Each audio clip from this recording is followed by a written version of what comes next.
The Weak Spot by John Lawson. Just relax, dear. Yes, Dan. Hello, finish the studio. Daniel, how are you, my boy? Oh, hello, Pyrus. Not an awfully overwhelming greeting, dear boy. Do I call it an inconvenient moment? Well, you could Let have... me see. You were, coaching one of your charming young ladies in the art of the provocative pose for one of your undoubtedly admirable photographs. Something like that. Well, tuck your shirt tail back in, dear. Paris has other work for you. Oh? I have a client who's expressed a sudden need for a motor vehicle. Wheels. There's a blue family saloon about 2 or 3 months old. Run in, unmarked, of course. By Friday morning? Friday morning? Right, I'll drive down Thursday night. Of course. You'll leave it at the 7th parking meter from the south corner of York Street and Patton Street. York and Patton. Southwest, too. Uh-huh. You should be able to catch the 9 o'clock train back. Oh. How are things in Glasgow these days? Apart from your normal activities, I mean? Oh, very quiet, Pyrus. And you? Oh, kept busy, dear boy, kept busy. Goodbye. Bye. Right, Fiona, that'll have to do for now. But we'd only just started, Dan. Yes, something's come up. Oh, well, okay. While you're here, we'll take another few. Right, sit still. Now, lift your head up. Look at the camera, but turn your head round to the right. Catch more like that. That's better. That's lovely. Now, just hold on. Jolly good. Now, just stay there. More round to me. Lovely. Well, now. Maybe just a few more. Of course, Mrs. Stratford. Just you call in for another checkbook any time at your convenience. No, not Saturdays. Well, you know, Mrs. Stratford, staff problems, powers that be. Quite so. Thank you, Mrs. Stratford. Thank you for calling. Goodbye.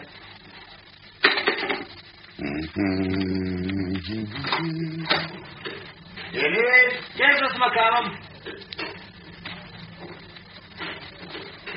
Yes, Mr. McCallum? Mrs. Stratford's lost the checkbook. Again? It's not for the bank to criticize its customers, Dennis. If Mrs. Stratford is less than careful, we must be doubly so.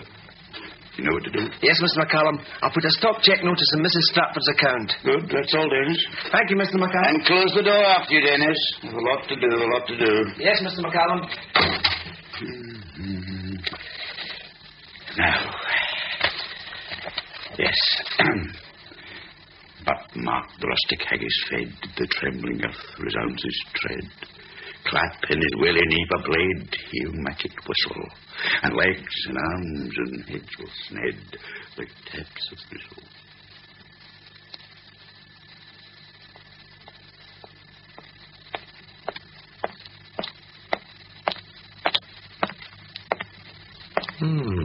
This one should do. Oh, come on, Bucky. Ba-bum.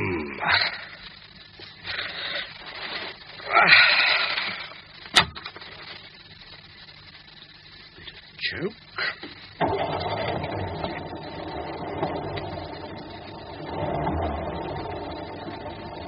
Nice.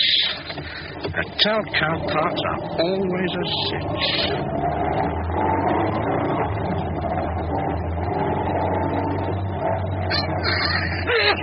What the hell? Who are you? That's Tom. Oh, that fluff made me choke. You nearly killed us. Who the hell are you? Eh? The owner told me to keep an eye on this car, so I just bumped down on the back seat. You're a liar. And drunk as well. I hear that, but... You will see what you could nick. You're a common thief. Well, wait a minute. Right, whose car is it? Come on. Whose is it? It's McDonald. He's the manager of the hotel. And he asked the drunk like you to look after him. I'm not drunk. Tell me another. Who are you anyway? Come on, what's your name? Your name, come on. Archie. Archie what? Frew. Look, who are you? And if you're so sure I'm a thief, how come you're keeping on driving? First policeman we see was stopping. Oh, the game's a break. I mean, I didn't break in. The door wasn't locked and I hadn't pinched anything. You've not lumped out that gin. Well, look, it was lying in the seat. I'll get another bottle. Nobody will know.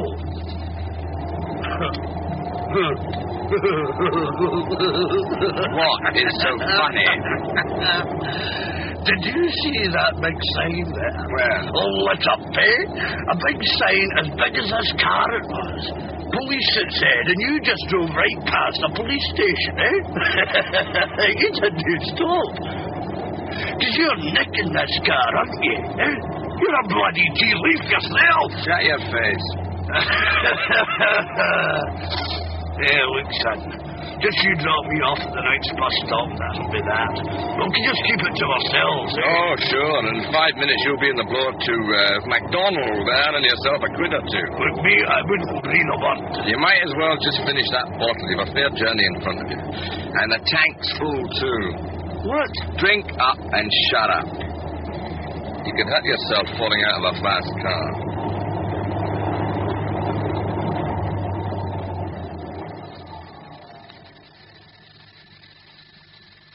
Tell you, Christine, his bed's not been slept in. Oh, dear. I hope he hasn't had an accident. Oh, a fine thing. Me trying to run a respectable boarding house. My own brother stays out all night. Maybe he met some friends, Mrs. Patterson. Friends? Archie Fru's everybody's friend when he gets too much drinking. Never done this before. Oh, heat up your breakfast, Christine.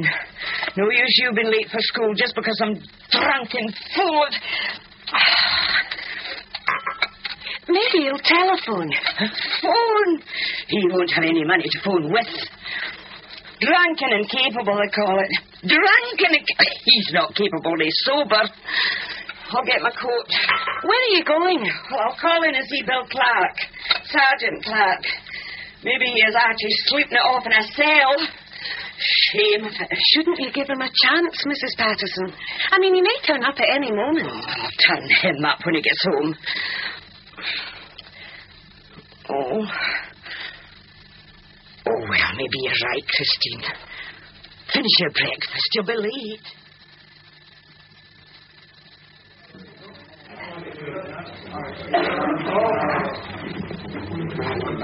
Yeah. Hey, here you. What did you leave me in the motor for myself? You were out cold. And the doors were locked. You couldn't fall out. Well, listen, I get hungry too, you know. Transport cafe. Still, these chips look good. Did you lock the door after you? I'm no daft. But are you worried somebody knocks it like? Sit down. Give me one good reason why I should feed you. I'll give you 27. 9, 9, 9. Miss. Yes? Same again for my grandfather here. Right. Here, listen, what do I call you? Dan. Well, where are we going, Dan? London? Because if that's the case, you'll have to give me my fare back. Look, I'll drop you off about 7 o'clock, some quiet place near the station. Oh, look, it's winter out there, man. I'll freeze to death. Take the car rug. This thing's a gin anyway. Get your fingers out of there. Well, that's a good bit of sausage. Is this your regular line, nicking cars? No, I'm on holiday. Taking time off from being a mad strangler. You keep this up. I'll get back to work early. Well, you see, the reason I asked is, if you get any contacts in the thieving line, well, I've got an idea. Well, Archie. One-man burglar's advice bureau. Oh, listen, I'm serious. I've got a bit of information that could be worth a bundle, properly handled. Is that so? Here you are, love. Thanks, Ed. Anything else? Coffee, please. Tea for me, please. Right. Mark, it would have to be done properly. What would? Well, this job I know of it. I'm saying it would have to be done properly. Of course.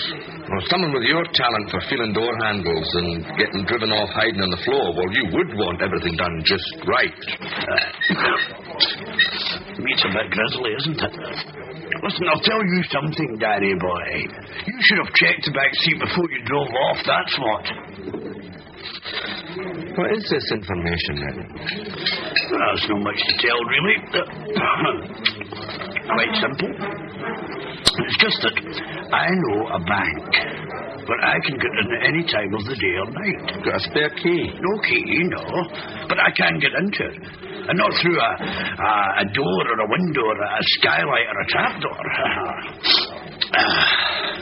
That wasn't too bad. Right, let's get going. Wait a minute, I haven't had my tea yet. And how about a fag? You wouldn't like a double brandy while you're at it. Oh, has this place got a license?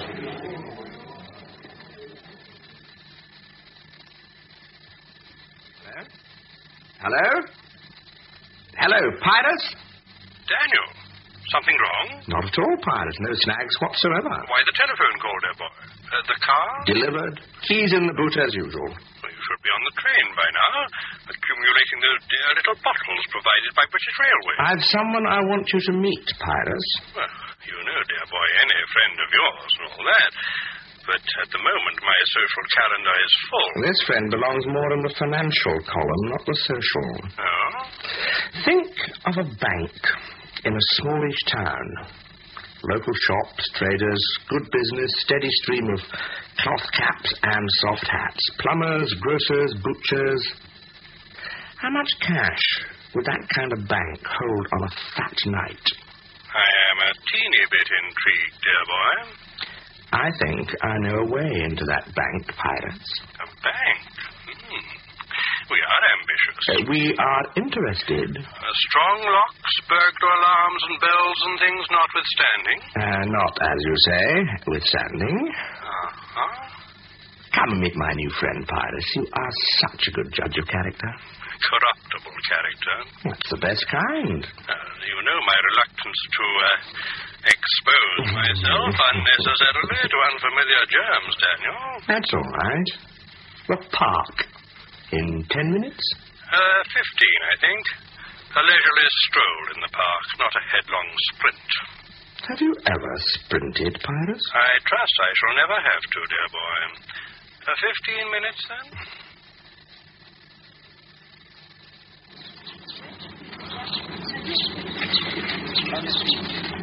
Dear Dad, where are we meeting this friend of yours? Let's have a seat on that bench, Archie. Here, listen, are you sure you can trust him? I mean, this kind of thing needs organisation. Shut up, Archie, will you? You got a fag? Later. It's time now. Here, look. What's the scarf for? Don't tempt me. Eh? We'll put it over your eyes instead. Well, what's all this about? My friend wants to hear your story first before he makes up his mind, and he's a bit fussy about who sees him. Sit still. It's only a blindfold.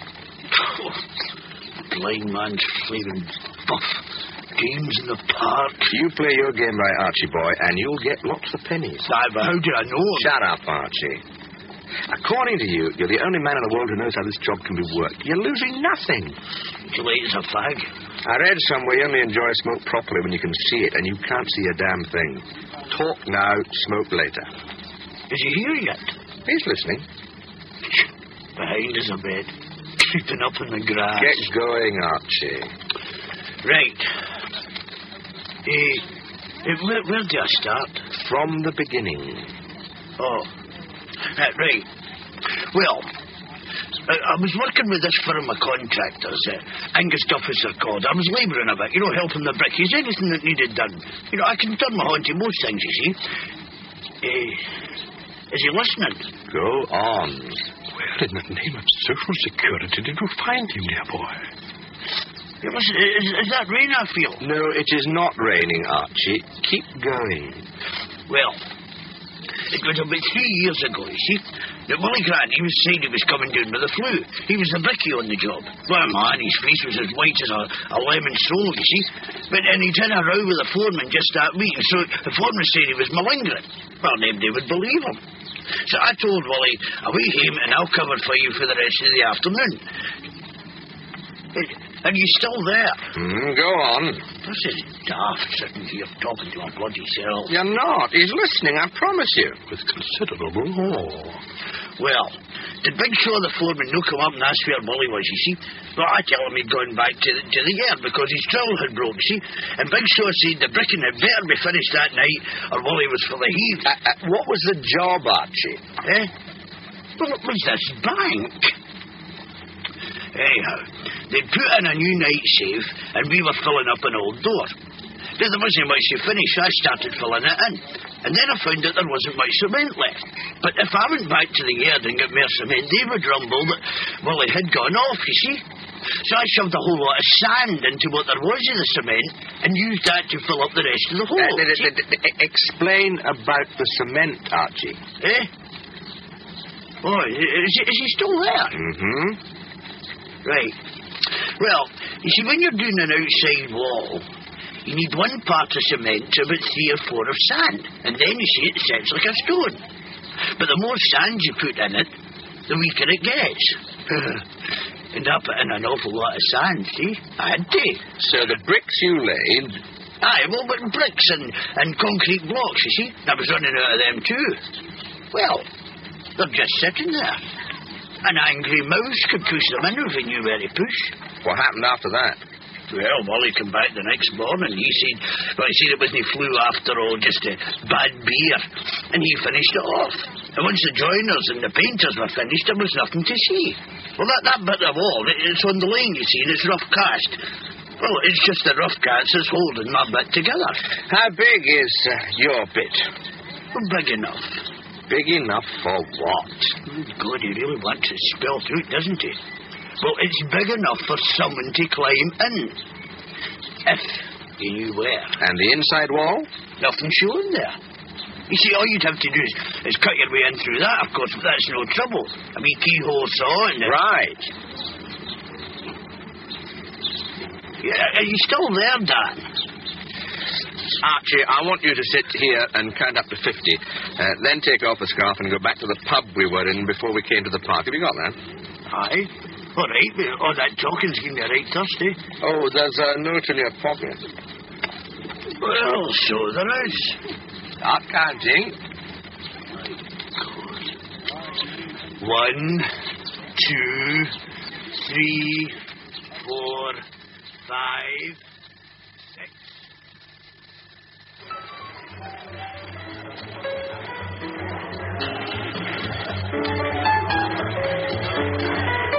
So you see, my dear, the plum just fell into my lap. Most gratifying. Someone up there must be looking after Ethelston Paris. Who's looking after me? Such a pleasure, Michaela. Such a pleasure. But we must take it step by step. I'm prepared to invest a considerable amount in this one. It is potentially... more champagne, my dear. Thank you. It will take us a little time to prepare the ground, adjust the necessary companies, open the appropriate accounts. The commercial bank has some widely scattered branches, I'm happy to say, but you should have no trouble finding them, my dear.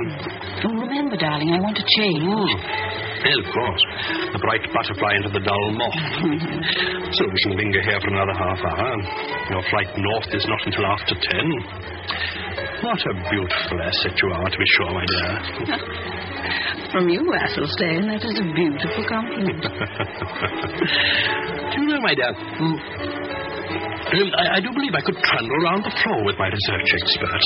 Shall we dance?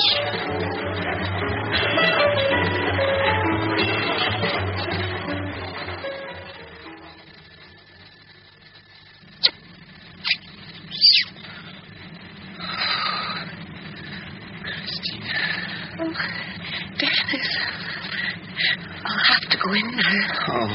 But Mrs. Patterson will be looking at the clock. But she's your landlady, not your mother. Besides, you're over 21. So you keep telling me. Well, you make me sound like the older woman sometimes. Miss C. Walsh, school teacher and spinster of this parish, the well-known baby snatcher. You're only 2 months younger than me, you know. Well, it is a consideration. Oh, come here, ancient crone. Oh, good night, Dennis. Oh, well, good night. What about tomorrow? I thought you said there was something on the radio tomorrow night. Oh, yes. Well, what is it? Well, it's a talk on the fortifications of the Iron Age. 8:30, I think. Phone me. Now, quietly. Good night. Good night. Oh!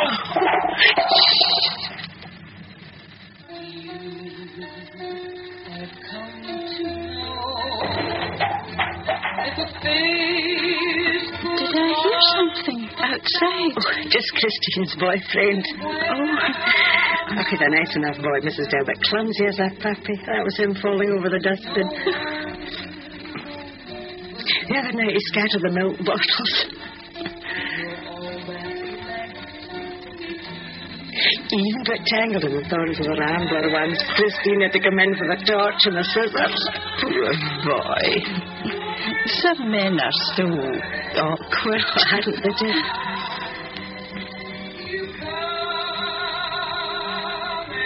When this show's over, I'll put the kettle on. I heard that, Mrs. Bassett. Oh, hello, Christine. Hello, Mrs. Dyer. Hello, dear. I'll get the kettle. Sorry about the bin.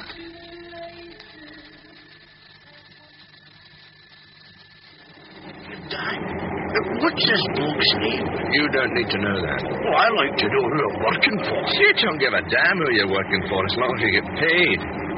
Anyway, you're working for me, Archie. I hired you like I hired this cab. Have you worked for him before, then? And then? I mean, can we trust him, Dad? Trust him. This is business. As long as the cake's sliced right and we all get a bit. Aye, how much do you think we'll get? Look, Archie, I might as well tell you. I've got a nickname for him. I call him the Paper Man, and it's up to him.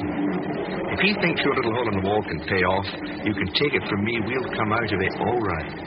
The Paper Man? Well, that's a right funny name. Is he a sort of master criminal, then? The brain? He delivers.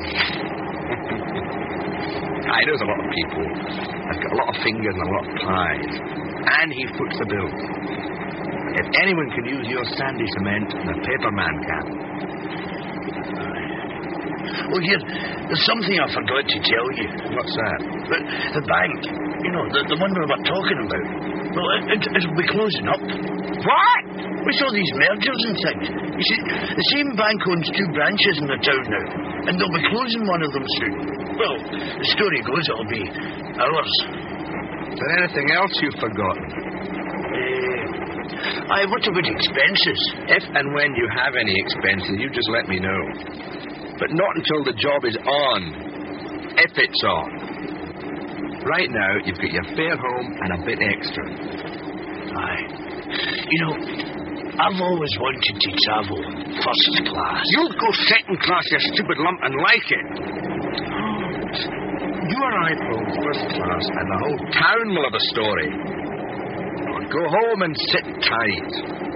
I'll be in touch. If you have to, tell them you met an old friend and went on the binge. They'll believe that. Forgiveness, but fair fire on his son's face, great chieftain of the pudding race. I've been the moid at your place, pinch, tripe, or thairm. Wheel are you worthy o' a grace as lang's my air. All I can say is you're lucky you didn't crawl home to find your room taken. I did not crawl. I was stone cold. You wouldn't leave my room, would you, Elsie? As it happens, a lady crawled. And I've given her the room at the end of the passage, well away from your drunken snoring. I told you I was not drunk. Where were you then? Well, I told you I met an old friend who I haven't seen for years. They asked me to stay, so I did. Huh. Anyway, I don't have to explain to you. I'm over 21, you know. I know. Twice over it. Who's your new lodger, then? Should I... If I've told you once, I've told you 100 times. They're guests. And you can dry the dishes instead of standing there with your hands in your pockets. Right. Well, who is your new guest, then? A very nice lady. She likes budgies, too. Mrs. Dow's her name. And she's doing an awful nice thing. Oh? Before she lost her husband, they spent a holiday touring out this way. and she's now retracing their footsteps. Oh, not in a morbid way. It's a blessed release. A nice, sentimental journey. Such a gentle, quiet woman. How long is she staying? Oh, just for a few days. And you mind your manners. She's not a rich widow by any chance. Now, Archie. You clumsy creature, you. Oh, I'm sorry, Elsie. I have an appropriate title for this project, Daniel. I think you'll like it. Operation Weak Spot. Nice. I should like you to look at these. Department of the Environment. Yes, the official letterhead. I particularly like the motto on the crest, in defense. Yes. Now, you are a photographer who's been contracted to take pictures of various interesting buildings in the town in connection with a preliminary survey being carried out by the department. Nice. This is a letter confirming the request with a list of the buildings you're expected to photograph. Donald McIntosh. That's me. Indeed. As is customary practice in government departments, the signature is illegible, although the initials and the reference are authentic. This is actually part of the statutory list of buildings of architectural or historic interest thoughtfully prepared by the authorities and available at local council offices. Do I need to know about the history and things? You are an ignorant photographer, a mere tool of the cultured classes, Daniel. Oh, I'm glad of that. I have spent a considerable amount of my precious time reading about the utterly boring social life of the town. From the back copies of local newspapers, one can build up a horrifying mass of seemingly useless knowledge. Where did you get the local papers from? Well, this country possesses the most magnificent and the most obsessive system of libraries in the world. Amaze me. Present at the last dinner dance at the Commercial Bank was a young gentleman by the name of Dennis Mall. On the committee of the town's local history society sits proudly one Dennis Mall. Dennis, our historical Dennis, is employed at the bank with the weak spot. Dennis Mall. When you arrive, endeavour to telephone the bank when the manager, Mr. McCallum, is out. Mr. Mall will answer the telephone. The rest is up to you, Mr. McIntosh.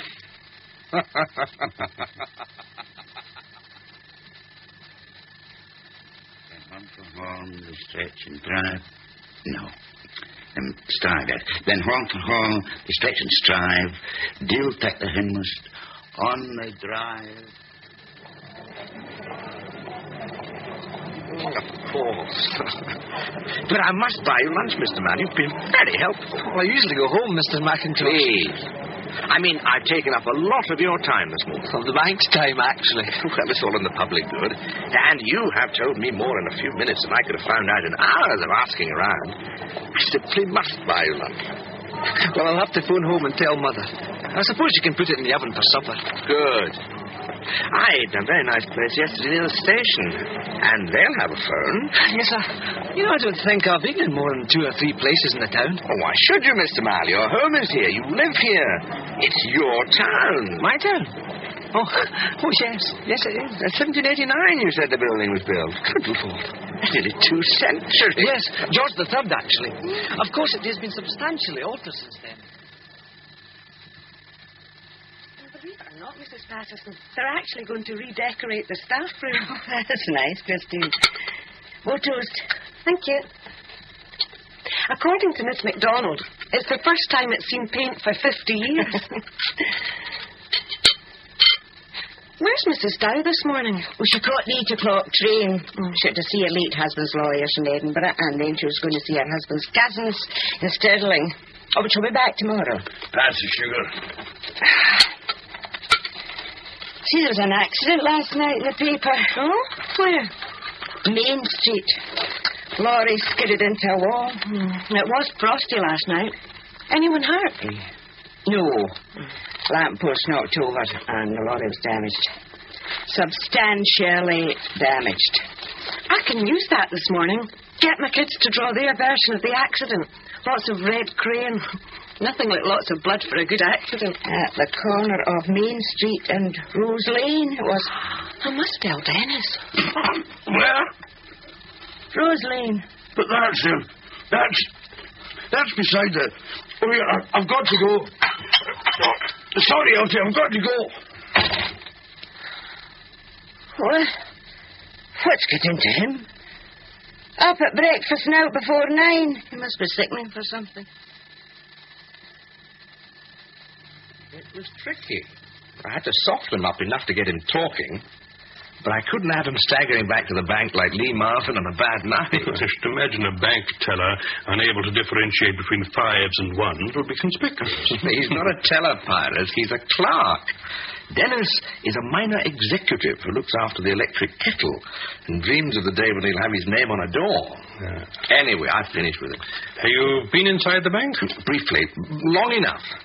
Here's a sketch of the interior and a street plan and some pictures of the general scene. By the way, where is the abominable Archie? I told him to sit tight, say nothing, and do nothing. He is the weak link, Daniel. We need him, Pyrus. He still refuses to point out the weak spot, wise man. Not wisdom, dear boy. Sheer primitive instinct. This is the lane, is it? When we get in, we'll be roughly here, between the counter and the door. The door's on the main street, well lit at night, and always some traffic, and the usual police patrol on foot and prowl car. Have you studied their habits? There's an empty shop down the street a bit. I can get in from the back, and I've got a good pair of night glasses. The beauty of this is that we bypass the front door, Pies. We couldn't do it otherwise. How well lit is the lane? A street light there, fairly close. Narrow pavement? In the lane, yes. Yes, I have the picture. And there's the other photo of the... yeah. We go in roughly there. Now, when you get in, take all the loose bricks and pieces with you. Take a hand brush and a small shovel to sweep up the pavement. We do not want anyone crunching past and wondering why. I'll take a bag to put the muck in. Now, the hole, how wide will it be? Oh, fair hole. Big enough to climb in. I know that, dear boy. Well, I don't know what shape it'll be, if that's what you mean. It'll be very noticeable, even in a badly lit lane. You will have a large board made, painted or treated somehow to resemble the wall surface at night. Large enough to cover the hole completely and comfortably, with a handle on the inside. Nice. Vintage pirate. Yes, the idea is sound. The execution must be equally sound. Yeah. A hardboard, probably. Fixed snugly against the wall with no shadows along the edges. And braced to keep it stiff. And some way to cover the hole after you leave. That's important, too. Yes, a prop or something. Or adhesive strips. Well, anyway, it shall be done. We'll work on it, dear boy. I think we can solve the threat of the passing eye. It is the ear of the casual public that concerns me. We can muffle the hammer and chisel, and I'll bring blankets to put on the ground to catch anything heavy that slips. The lane's narrow, fairly high building, so probably an echo when it's deserted. And what about the safe and the strong room? I've called in a man called Middleton, who I'm assured is at the top of his profession. He has experience of bank furniture. Even he admits that although he can keep the noise to a minimum, there has to be a teeny explosion. He wants to know about the alarm system. Well, they're geared to a normal break-in through the door or the windows. Big bell, buttons on the hinges of the doors, connected to a tape 999 called to local Nick. Not too elaborate. And once we're inside, we can climb over the grill and the counter. The door to the manager's office? Would you believe? It has a frosted glass top half. We can either break it or chip out the putty. How thoughtful of them. And there will be a box somewhere with a switch to turn the whole system off, but it would need a key. So you won't rely on that? Well, if we're careful, we won't need to bother about it. And we are careful, dear boy. From my perusal of the local newspaper, a little light shoplifting is the height of the thieving standards in the town. That and the taking away of bicycles without the consent of the owners. A sleepy little town. Slumber on, little town. Slumber on.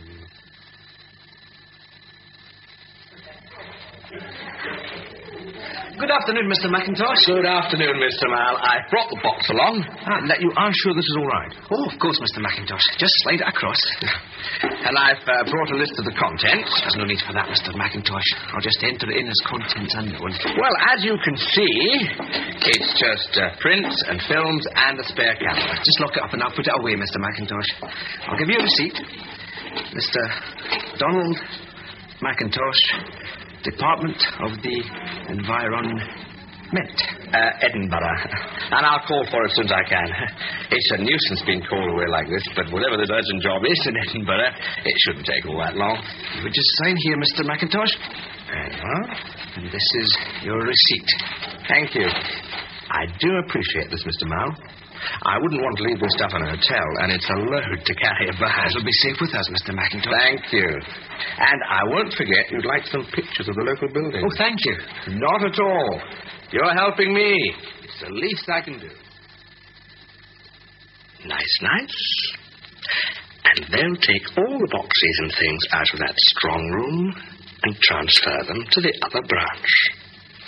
Chances are there'll be a different staff working when I come back to collect. Nobody will recognize me. Just hand over the receipt.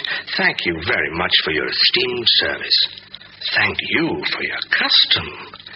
Good day, sir. Hold the door open for the gentleman with the deed box full of fivers.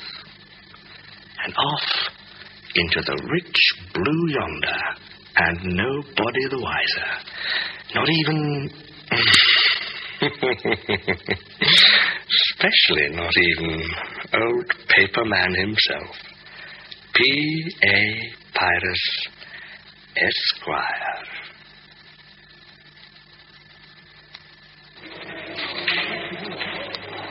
Right, Archie, I'm in a good mood. You may break. What? Oh, aye.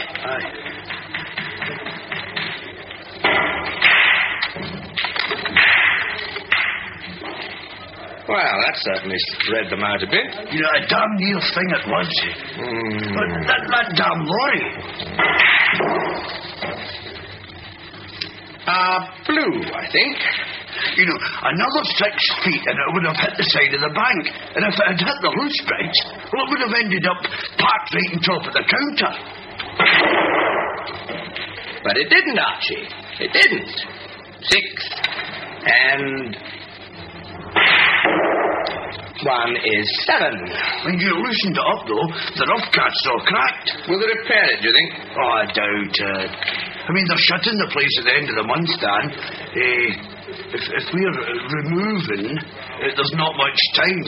Patience, Archie. Just like snooker. Oh, by the way, I'm on the black now. Size things up, and then... no mistake.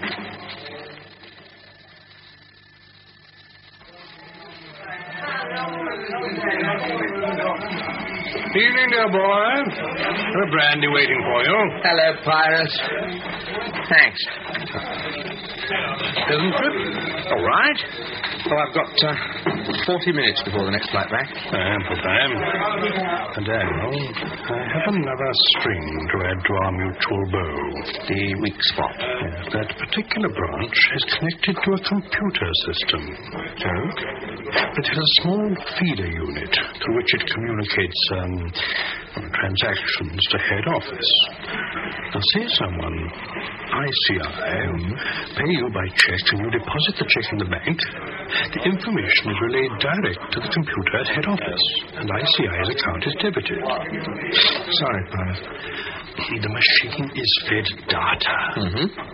It absorbs the data, and like an expensive and accurate but unthinking bookkeeper, it spews out debits and credits into the bank's accounting records. And there's no brandy. As I expected you would, dear boy. The barman is well briefed. Give me this bookkeeping thing again. But the point is, Daniel, that totally fictitious information could be fed into the computer. And it would take a little time before the fiction was discovered. Thank God for the human element, as we say. 2 brandy, sir. Hi, thank you. Again in 5 minutes, if you would. Right you are, sir.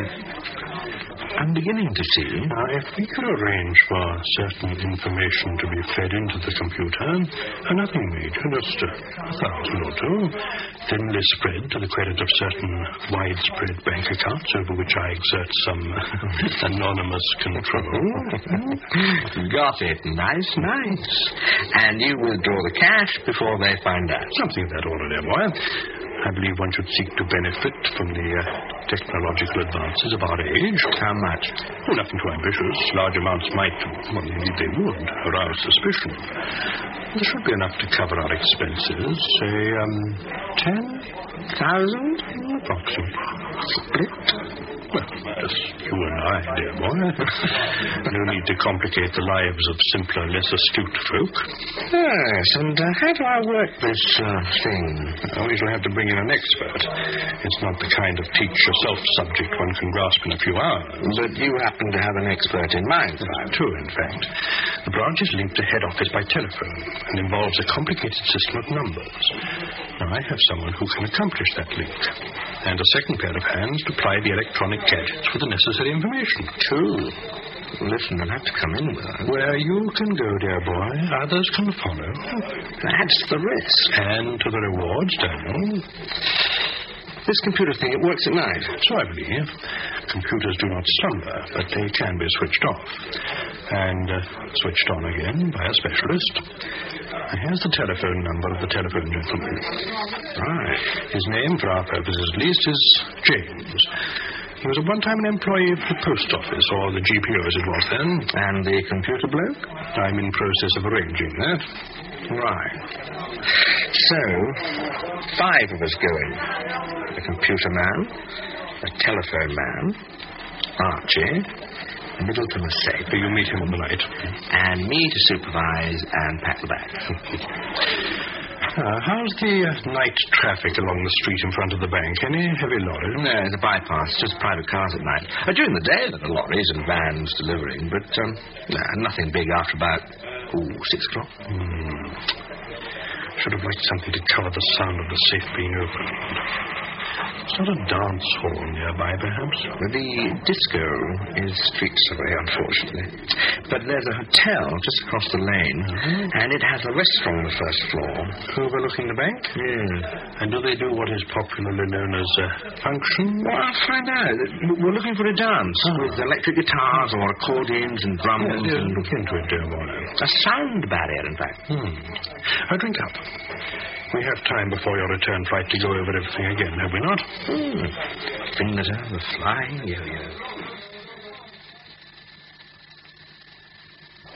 As we may experience some turbulence, passengers are advised to remain in their seats with their safety belts fastened. Chinese nursery rhymes. Sorry? Well, I always think that these announcements on planes sound like Chinese nursery rhymes. Sing-song, soothing, and meaningless. Oh. Not that I've ever heard a Chinese nursery rhyme, but that's what I imagine it will sound like. Yes. Never been further than Sorrento. Anyway. So it's the way to travel. Yes. You want something to read? I have a briefcase full of books here. Mostly good, solid second-year reading. You're a teacher. A schoolmaster of infinite experience. If I had insomnia, I'd write my autobiography. 30 years of nicotine and kids. The master's story. The master of what I ask for. I teach English. Chaucer to boys whose future reading will be restricted to the sports or the financial pages of newspapers. That killed me. One of the perks of a delayed flight is the chance to take an extra fuel to back. Mind you, it's an advantage not being able to tell the difference between an air pocket and a whiskey belt. Are you sure you don't want something to read? Look here. Try this. What is it? Buns. Rabbit buns. Brand 10 rat. Oh. They're having a bun supper at the school, as usual this year. Haggis and orange juice. it, and in it, orange juice, symbol of the Protestant Church of Scotland Ethic. And the bloody bagpipes as well. An ill wind that nobody blows good, as some American put it. Oh, there's a good one on page 72. What? Cumnock Sound. More famous for its humor than its delicacy, as they say.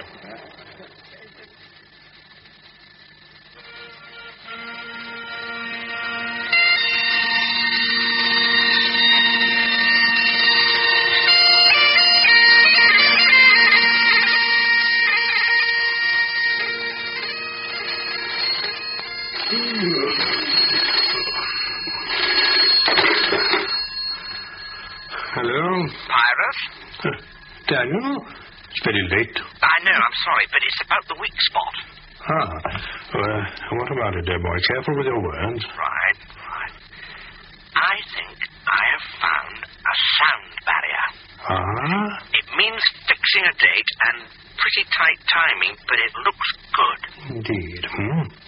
Pyrus, what do you know about haggis and neeps and champit tatties? Haggis and who did you say, dear boy? Off again tonight, eh, Christine?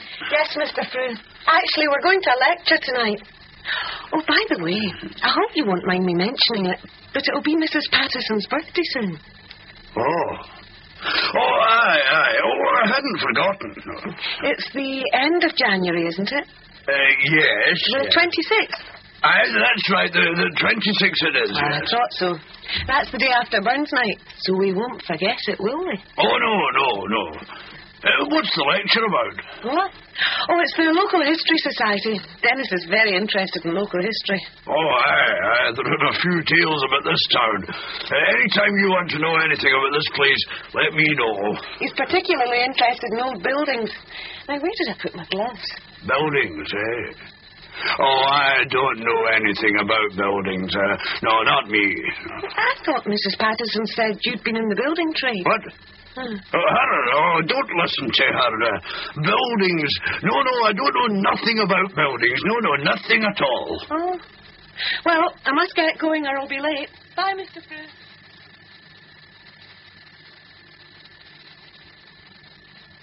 Now, I have your letter beside me. I feel I really know your little town, darling. I miss you. And I miss you. Not long now. How are your financial arrangements? The ground has been prepared. Your Mr. Frew is nervous. He is not my Mr. Frew. Not attracting too much attention, I hope. No. He doesn't suspect? Why should he, darling? Just a few more days. Daniel has been told all he needs to know. Sunshine and blue water. And you. Call me if anything arises. Anything at all, remember? Of course, darling. Hello, this is James here. This is Dan. You got my letter? Yes. You are booked into the Royal Hotel for the night of the 24th. Good. How will you travel north? By car? Fine. Arrive when it's dark and put your car away. Someone might notice your London registration. Quite. You're careful, Dan. Anything else you need? Tools? One digit to dial with, one ear to listen with, and the rest is concentration. Good. Wait until I call you at the hotel. I look forward to meeting you, Dan. Welcome to Scotland, Pyrus. I thought you never visited the scene of the crime, before or after. This motel seems to be designed for the anonymous, Daniel. Certainly the food is. We have a monumental snag, dear boy. Oh? Middleton cannot come. He's a safe man. Unsafe. The greedy fool. With our employment waiting for him, he chose to fill in the time with a little enterprise of his own. Oh, he got nicked. On his way home, his car skidded on the motorway. According to the picturesque account of my informant, the car rolled like an empty beer can and ended up flattened between a tanker and the concrete pillar of a bridge. No chance of him recovering in time. The question is not when Mr. Middleton will again be fit to continue his art, but rather if he will open his eyes again this year. Poor fellow. Idiot. He knew we were relying on him, a fool. So what do we do about the safe and the strong room? My sources advise me that we are unlikely to find another specialist like Middleton in the time left to us. Well, we've got the computer lark going for us. Oh, my dear boy, for that to succeed, at least a day must pass, and a working day at that, before the bank suspects that its electronic Chesterton has been interfered with. If they find a hole in the wall and the safe untouched, nothing taken, even the thickest of employees will ask, why break in at all? I see. Well, could we fake an attempted safe break? But we leave gelignite and fuses and things like that? Oh, I don't know a thing about explosives, and I don't much fancy climbing into that place with my pockets full of jelly. Quite. And there's scarcely time to send you to night school in Belfast. Now, let me see your sketches and pictures again.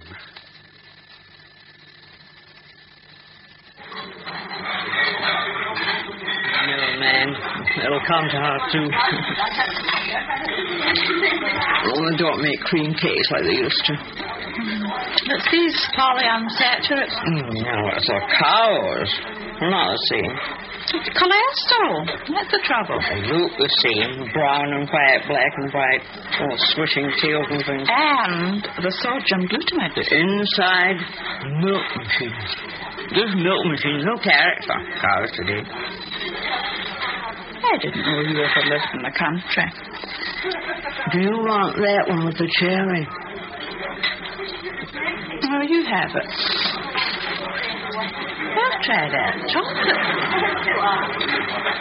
Daniel, what in God's name is this place? There's a table by the window. Only in the name of art would I be seen dead in this post-menopausal canteen. Come on. Excuse me. My apologies, madam. Daniel, you realize that I would be less conspicuous standing stark naked in the refectory of a nunnery. It was your idea to come, Pirates. You said you wanted to see the layout for yourself. Yes? I should like some Russian tea with fresh lemon and a little clarified honey. Not sugar, do you understand? Eh? 2 teas, please, miss. Biscuits or anything? Oh, God forbid. No, thank you. Thank the Lord I have my cognac with me. You flash that silver flask of yours, Pirate, and you'll be remembered here for the rest of the year. Oh. Look out the window. Take your mind off it. You see that building across the lane? Do you know it is Georgian? Built in 1789. Poor devil, see him out his trash, as feckless as a withered rash, his spindle shank agate with lash.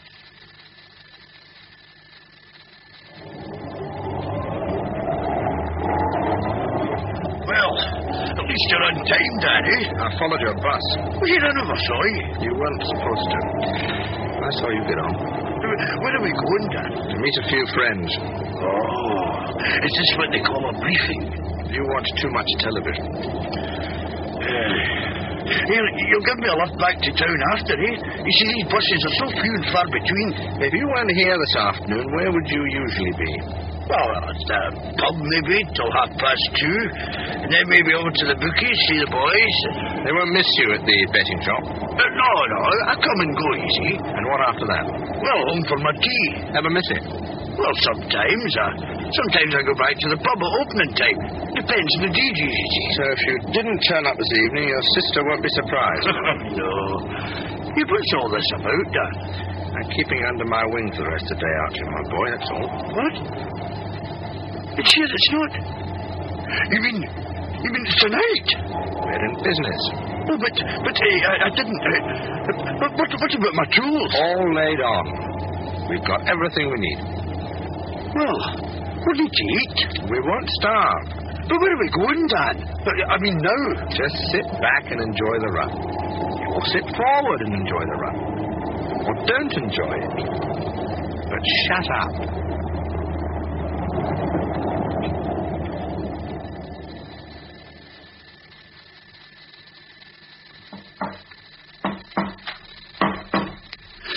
Who's that? Sit still. Come in, James. Here, Dan. Who's he? James, This is Archie. How you doing, Archie? Well, what's he for? Charming. It's a bit smoky in here, Dan. Do you mind if I open the... let me do it, James. I don't want you seen at the window.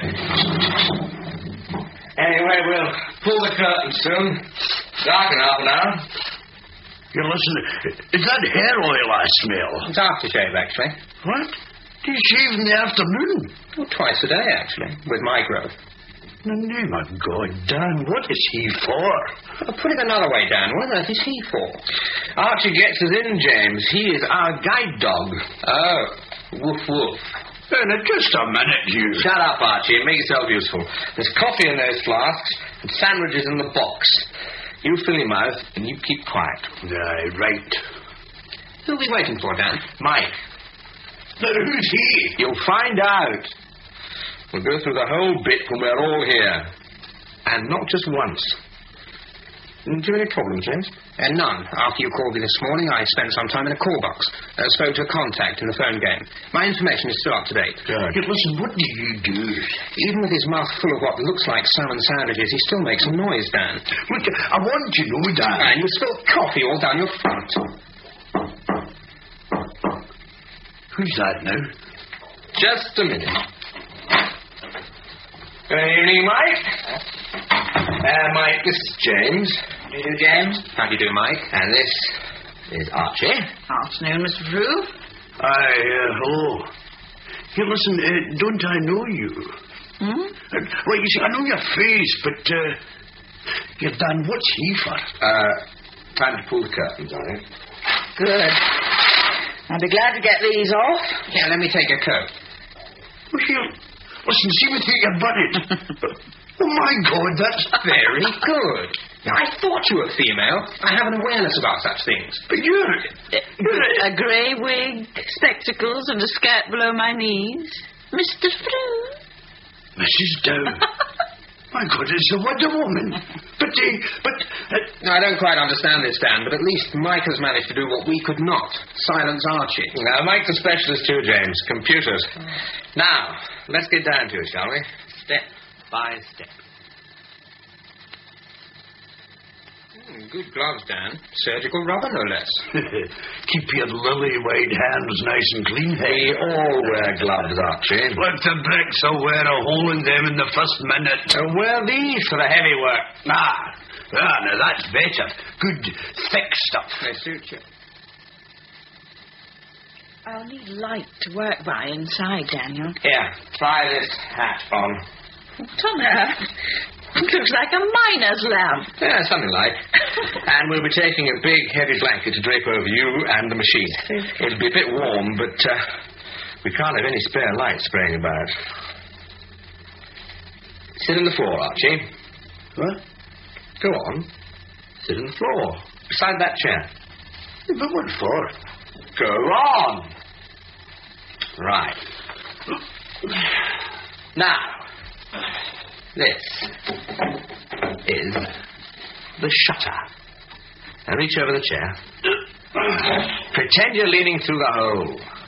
And get hold of the handle of the shutter. That's it. Good.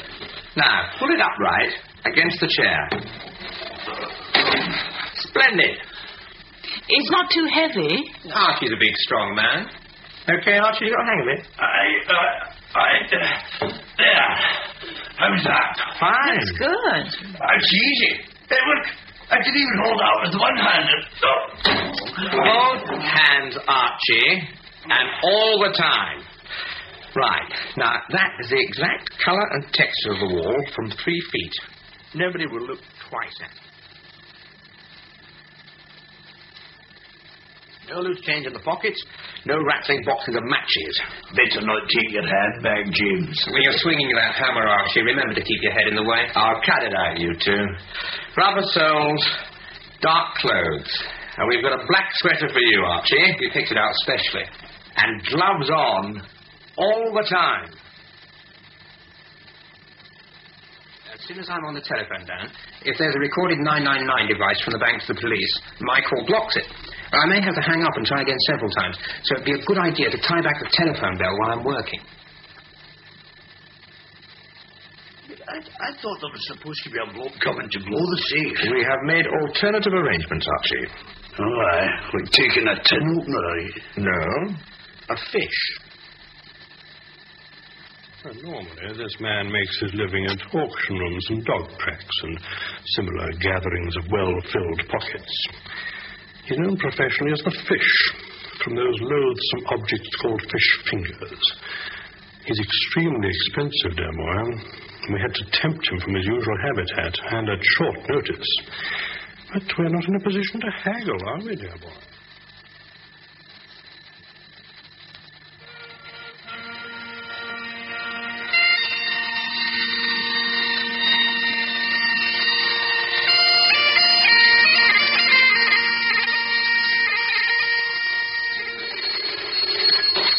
Hello, North Street Police Station. Well, hello. Is that the police? Aye, it's the police station. The bank. Someone's at the bank. Could I have your name, please, sir? Well, never mind my name. It's not germane. Someone's at the bank. The bank on Main Street. Sir, there are 4 banks on Main Street. No! Nada. Well, is, the commercial bank. Yes, the commercial. What about it? My God, I just told you. There's someone at it, you know? At it. At the bank. Look, sir, if you could just give me your... What was that all about, Briggs? Sounded like a drunk, Sarge. Something about the commercial bank on Main Street. It didn't make much sense. Well, it's a quiet night. Take a walk round and see what you can see. All right, Sarge. Who's the key holder? McCallum is the manager. But don't bother him. Just have a look. I'll get it. North Street Police Station. Hello, police. I have just seen some men on the main street behaving most suspiciously there. I see, madam. Could I have your name and address, please? Miss Helen Richardson, 17 Carlton Crescent. Carlton Crescent. Behaving most suspiciously. A group of men just near the commercial bank on Main Street. Thank you, Miss Richardson. Thank you very much. We'll look into it. There was something most suspicious about them. Thank you, madam. Briggs, hold on. We'll take the car.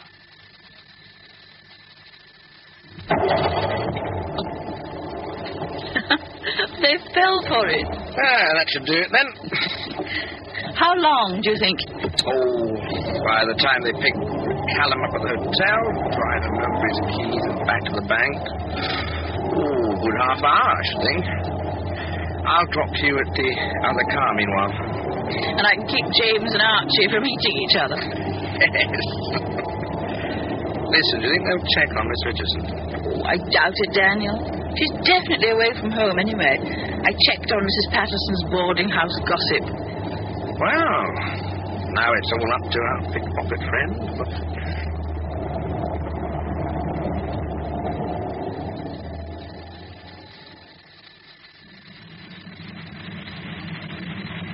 Let's go over it again, Fish. We've got time. Down the lane, into the hotel by the side door. There's a staircase just inside. I go up there. There's a ladder at the top of the stairs. I go in the lab, lock the door, wait for you. At least I'll have somewhere to sit. All right. Okay, and then I come in. Then out I go. This man comes into the hotel. He's wearing a kilt, a raincoat. He's red-faced, moustache and glasses. He comes up the stairs, and I go down the stairs, starting drunk. The keys are in a leather holder.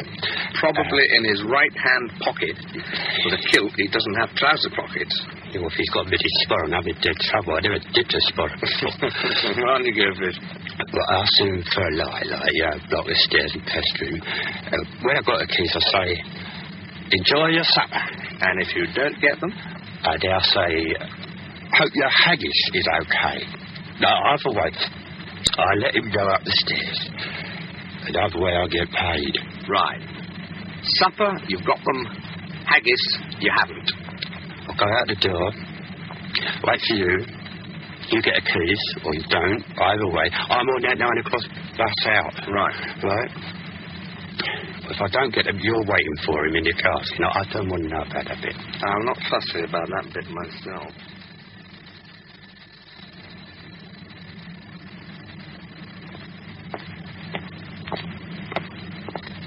Sorry to drag you away like this, Angus. Duty calls, Bill, duty calls. Besides, they can't start without the address to the Haggis, can they? Good evening, Constable Briggs. Evening, sir. Shall I go in first? The alarm, Briggs. Mr. McCallum has to turn it off. Oh, aye. Won't be a moment. Waking up, Briggs. If you come barging in there, you'd have set off a bloody police call. Sorry, sir. Come in now, Bill. There you are.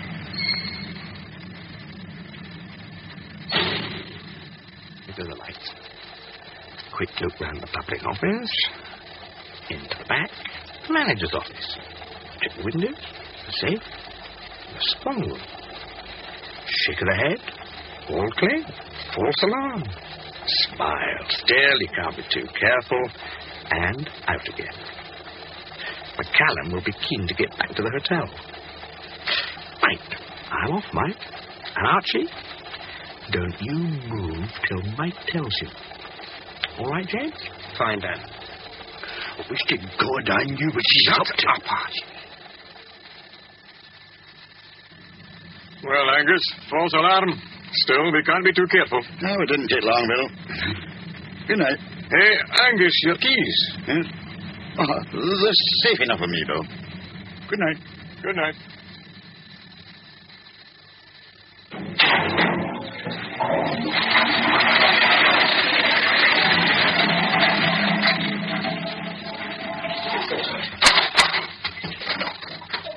Lightfish. He's on his way. Piece of cake. Oh, that's my little brother, somebody.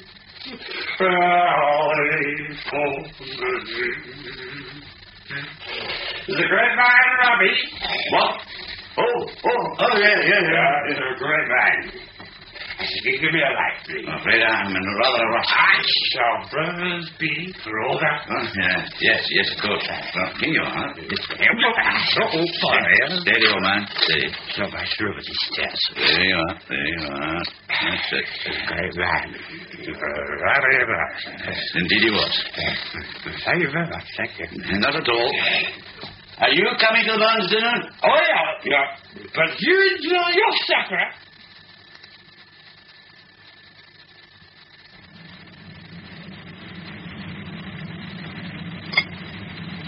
Oh, for God's sake, Archie, not yet. But I'm just loosening the rough cast.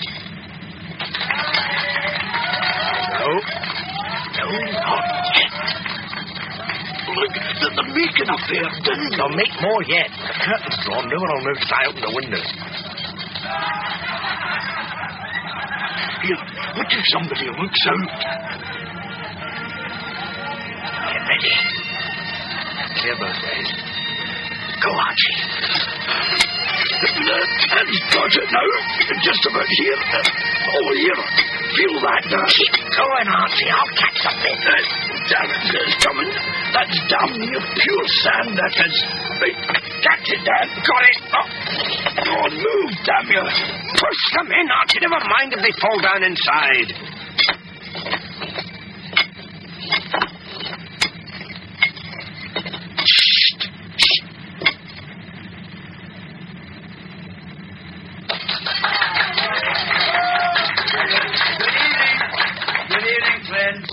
McCallum doing his bit now.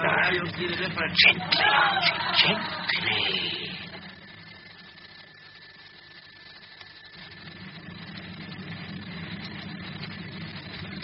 They must be nearly finished. I don't know what one says to a bagpiper, but more wind to your bag, whoever you are. That's it. Dan's waving. Come on, James. Old Scotland wants nae skinking wear like jops and luggies. But if you wish her grateful prayer, gie her a haggis.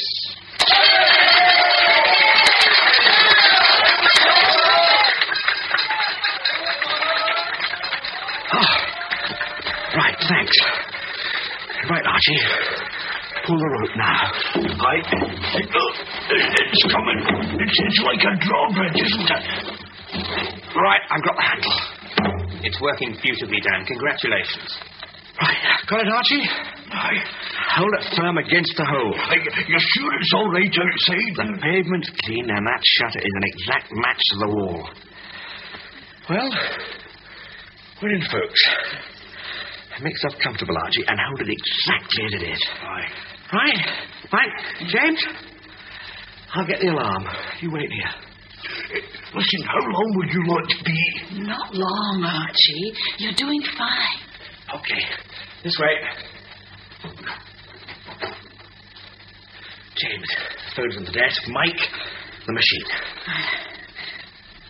They've taken out the plug, Dan. Where's the socket? Swing your torch round the skirting. There it is. Do you need light, James? There's enough. Here goes. Wait, James. The bell. Sorry, Dan. Go and find it. Right. You okay, Mike? Yes. Yes, it's on. Give me the hat, Daniel. Right. And the blanket. Daniel, it's a different kind. The machine. I'll have to look it over. Take your time, Mike. Right, try the light. Okay, not a chink. Here we go. And try and keep it as quiet as you can. I'm for the safe in the strong room. Don! Shut up, Archie. I'm coming. What is it, man? Oh, Don, I'm glad you're here. Keep the shutter closed, will you? Here, listen, this shutter thing, is it painted in watercolours? Why? Well, a wee dog just came along and cocked its leg. Maybe the paint will run, you see. Archie, I swear. Now, you just keep it tight and snug against the hole, will you? Oh, my God, it's the alarm. It's not the alarm. It's switched off. Oh, it's James on the phone. It's a hell of a noise, anyway. It just sounds loud to you. No one will hear it. But keep that hole closed, will you? And your mouth while you're at it.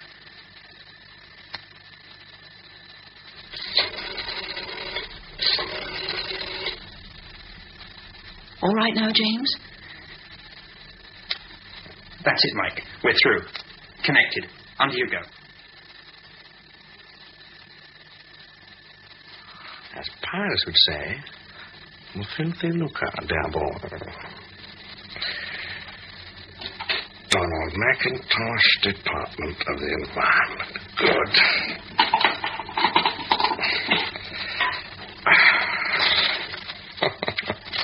Thank you, Mr. Mel. I've tried Miss Richardson 3 times, Sarge. There's no reply. Take the car, Briggs. Go over to Carlton Crescent. Try her house. If she isn't in, try the neighbours. You think somebody gave her name, Sarge? I'm sure they did, but I don't know why. And how did they know she wouldn't be at home? Everything as we found it? The telephone is. The plug's out and the cover's back on the machine. All doors shut. Right. You first, James. Archie, lower away slowly. Let me have a look first. Right, James. I'll hand you a bag once you're out. Me next. Mike next. I'll give you a mic. Good. And a bag. For you. Right, off you go, you two. Me now? Let them get clear, Archie. There's no rush. I want out of here. Will you let go? Where are your gloves? The heavy ones. Oh, we can leave them behind. You stupid idiot. Your prints will be all over them on the outside. Oh, aye. Stuff them into your pocket. Right, now go. Once you're through, you've a bag to carry. A pleasure. Right, Dan. Okay. Here. Dan, the car. What car? Our car. What about it? And keep your voice down. Somebody's parked right in front of it. It's boxed in. We'll never get down, Archie. We'll leave it. That's all. How will we get up? We've got spare wheels, Archie. Don't you worry. just means a wee walk, that's all. But let's grab this bag and walk up the lane slowly. Find a doorway and wait for me. I've the alarm to switch on again. Look, somebody will see me. I can't walk with that bag. Somebody will see. Oh, right. Go across the lane and wait inside the hotel door. Now, on you go. Now.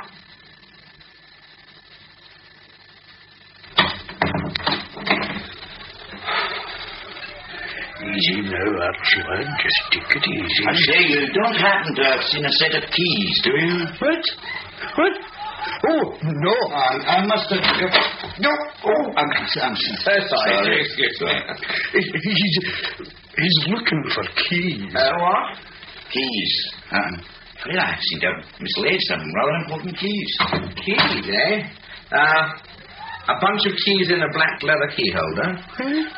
Yes. How did you know? Well, these be them. My goodness. Yes, these are mine. Well, this is your lucky night. I was just walking along the lane, and I saw something gleaming in the gutter. Thank you. I must have dropped them. I was going to phone the police and report it. They look rather important. Shop keys, maybe? Rather more important, I'd say. They belong to the bank. The bank? Well, sir, nothing personal, but how do I know you should get them? Wouldn't it be proper if we went to the police and got an official... No. No need for that, really. Here's my driver's license. My name's McCallum, Angus McCallum. I'm the manager of the bank. Everybody knows me. They don't...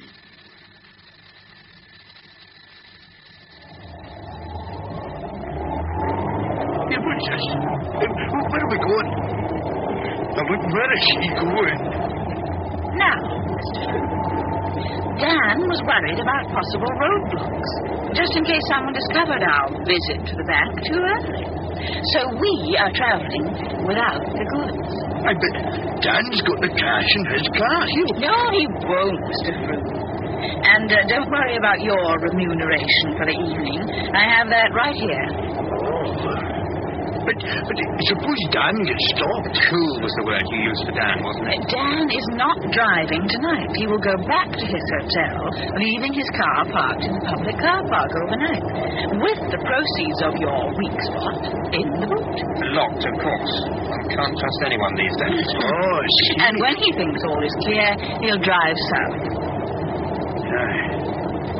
Wait a minute. You're going the wrong way. I live at the other end of town. No, Mr. Frew. You didn't think we'd leave you to toddle off to your little thatched cottage with a fistful of notes and your mouth hanging open? But I thought... Dan has booked you into a nice wee pub he knows off the motorway. You can drink yourself stupid there. With your accent, no one will understand a word you say anyway. And you said yourself, nobody will miss you. Even if you happen to fall out of a fast car at this time of night, so keep quiet. Think of the money. Oh, yes. He's not come home yet, Archie. Well, I shouldn't worry, Mrs. Patterson. It's awful late. Yes, but he has been late before. Oh, but this time, not this late, Christine. Oh, I know he's awful sometimes, but look at the time. He'll be home any minute. Oh, I think I'll just check his room again.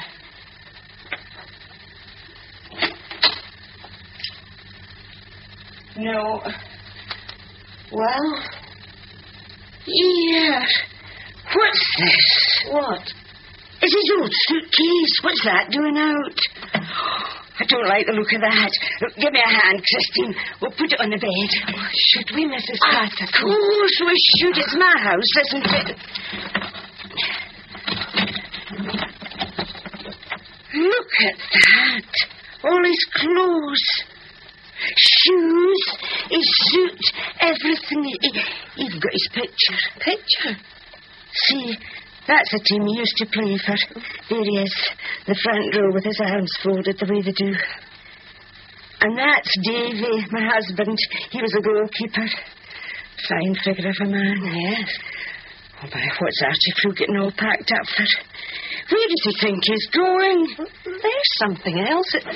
It's a parcel. Gift wrap. Your name's on it, Mrs. Patterson. Me? He never remembered my birthday in his life. What is it? It's perfume, Mrs. Patterson. That's good stuff, too. It's expensive. Mr. Frew has done you proud. Oh, where on earth would he get money for something like that? And why? Christine, I knew it. There's something far wrong.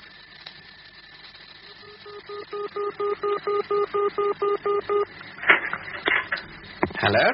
Hello? Pyrus, Dan here. Oh, morning, Daniel. Is all well? The car's gone, Pyrus. The car, Daniel? The one I planked the stuff in the car park. It's been pinched. Are you quite certain? Of course I'm bloody certain. So I locked the luggage in the boot last night, as agreed, in the car park, like I said I would, and now some thieving... You are positive it has been stolen, not taken in error by somebody? Not a chance. Some bastard amateur joyrider has nicked it. Now he's telling about the bidding countries out of that stuff in the boot. The car was rented, was it not? Of course. Well, there's no chance of it being traced to us, Pyrus. To you, Daniel? Well, to me, then. But I can't very well barge into the local police station and report a theft of a car, can I? Under the circumstances, I think not. Bloody thieves. Daniel, we shall just have to write it off. Look, there are still other fruits of our labours, remember. Ripening. Patience, dear boy. Well... Look, I don't have any transport now. There is always British Railways, dear boy.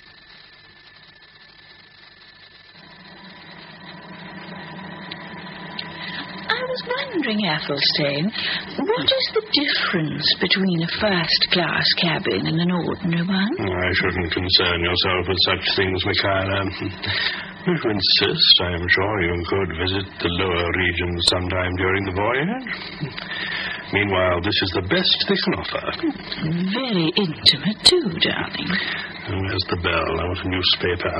We can do without the outside world, darling. Just in case there's something about our little northern venture. Daniel. And Co. If they knew we had tucked away £130,000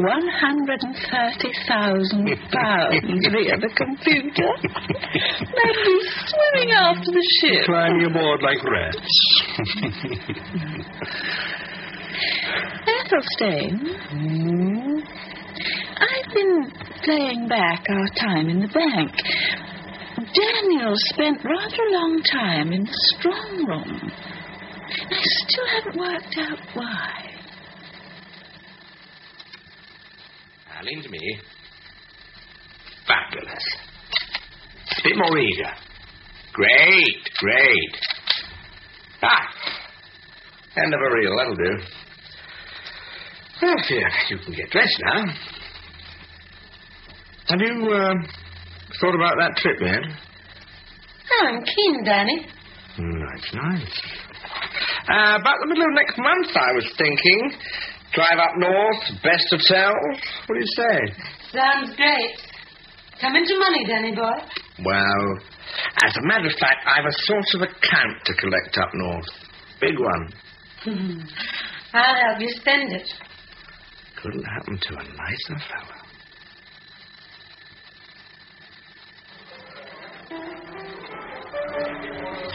I think we shall try the 52 Burgundies tonight, Michaela.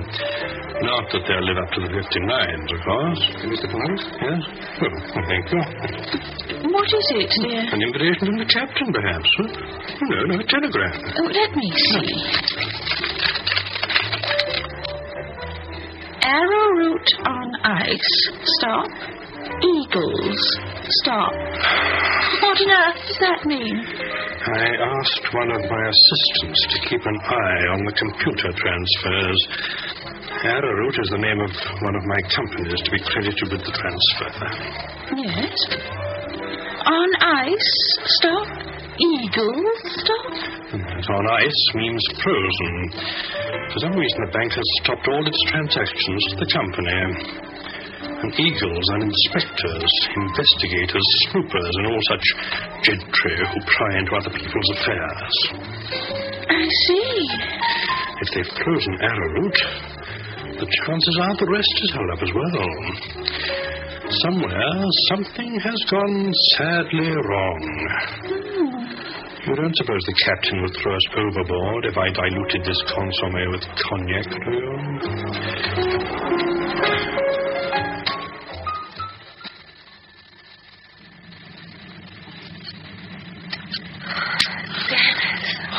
Christine, don't go in yet. I'm not going to. What's that? What? I thought...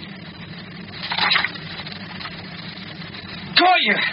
Somebody peeping Tom! Here, let's go, get off! What's happening? Is that you, Mr. Frew? Oh, it's me, let go, you! It's Mr. Frew, Dennis, Mrs. Patterson's brother. Oh, I'm sorry. A man can't come up his own path without being assaulted. What do you think you're doing, eh? Sorry. Mrs. Patterson will be pleased to see you, Mr. Frew. She's been worried about you. Eh? Oh, is she still up? Oh, yes. She's waited up for the last... Well, how long have you been away? A week? I had a wee holiday, you know. You've missed a lot of excitement. Oh, have I? Yes. Dennis's bank was robbed. Yes, and a very clever job it was, too. Dennis had his picture in the paper. What do you mean, his bank? Dennis works in the bank that was robbed, Mr. Frew. Aye. And is your boyfriend? I'm happy to say. How long have you been going with him? 6 weeks and 2 days. I haven't worked out the hours. And he works in the bank, and you live here, and I live here, and... Oh, dear God in heaven. Well, where are you going, Mr. Frew? Oh, jump! He's gone. Christine, either you bring your young man in or I have to buy a plastic soundproof dustbin. Here, Dennis. A letter from the Department of the Environment. Yes, Mr. McCallum? As you know, we wrote our customers who deposited items in our strong room for safekeeping and advised them of our transfer to our new branch. Yes. The Department of the Environment deny having deposited anything with us. Oh? I've checked our records and I find that your initials are against the alleged deposit by Mr. Donald McIntosh of the department. Oh, yes, I remember. A black deed box it was. Indeed. Yes, I'm sure. I remember. Well, we know you have an excellent memory, Dennis. Everyone remembers that you were the one who spotted that the cover on the computer had been put on the wrong way round after the burglary. Yes. Well, the thieves didn't notice. I know. You made the point quite clear at the time to us and the newspapers. Well, I suppose you better go and fetch this deed box. Contents unknown. Well, I should have a key to open it. Well, let that be a lesson to you, Briggs. Yes, Sarge. If we hadn't followed up that clue about Miss Richardson not being at home, we'd never have broken this case. No, Sarge. We stopped the computer fraud, recovered the stolen car with the money from the safe tucked away in the boot, and now we only have to wait for this McIntosh chap to come and collect his deed box, and the whole affair is wrapped up. Do you think he'll come, Sarge? Oh, he'll come all right. He'll come. All these criminal types have a weak spot, you know. He'll not be able to resist it. You'll see. If you say so, Sarge. That was The Weak Spot by John Lawson. The part of Dan was played by David McHale, Pyrus by Leon Sinden, Michaela and Mike by Eileen McCallum, Archie, Charles Kearney, McCallum, Willie Joss, Dennis, Lawrence Douglas, Elsie, Effie Morrison, Christine, Virginia Stark, Fish, Arthur Boland, James, George Howell, P.C. Briggs, Bruce White, Sergeant Clark, Robert Doherty, Fiona, Wilma Duncan. The producer was Gordon Emsley.